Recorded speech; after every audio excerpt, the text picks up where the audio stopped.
गोटे जंगल रे गोटे सिंहटे रहुला। बहुत बलवान थे से कैंसी जीवजंतु ना डरू थे आमको डरे कर रखुला निज के जंगल राजा बोलूला। बाकी जीवजंतु मैंने भी ताके डरुले और सबको से डर रखुला जिते जाना पढ़े बोलूला से करूला। एंता बहुत दिन बीतीगला। दिने गोटे गाँवली कुकुरटे से जंगल के आसला तो से जानबार लगी कहला जे जंगल में गोटे सिंहड़े अच्छे और से सबको डरे रखुचे और निज के राजा बोली भावुचे।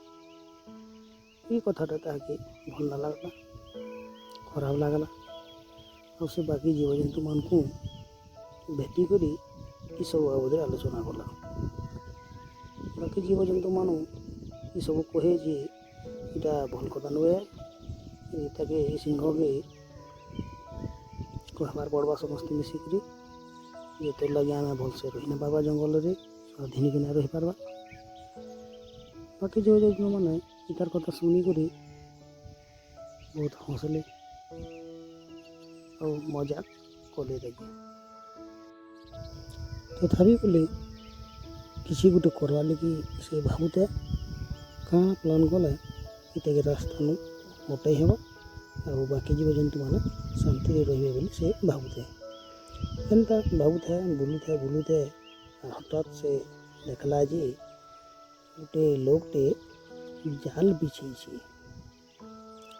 जाल सबुआड़े बिछेगी से लोग से फांदी चार जुगी तार मुड़ के हठात गोटे बुद्धि आसला जे ई जालती सिंह के पकावा लगे से चाहला और डायरेक्ट से सिंहनी के गला और सिंह के कहला जे तू जंगल राजा बोलुछु सब जीवजंतु डराऊँ यहाँ भल कथा ना करवा और तोते मुझे अलगावा लगे आसी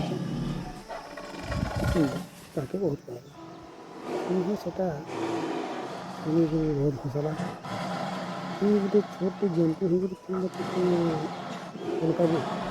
गए साहस गला से कुकुर के मारबार लेकिन दौड़देला।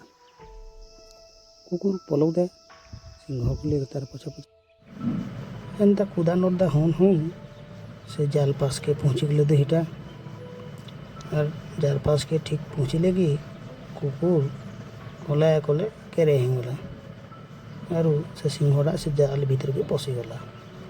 जाल भीतर के पशिगला कि आर भीतर ना बाहरी पारला जालती छंगरे हिंगला और से शिकारीटा से लोग से जाल धरिक और सिंह धरिक पलाला।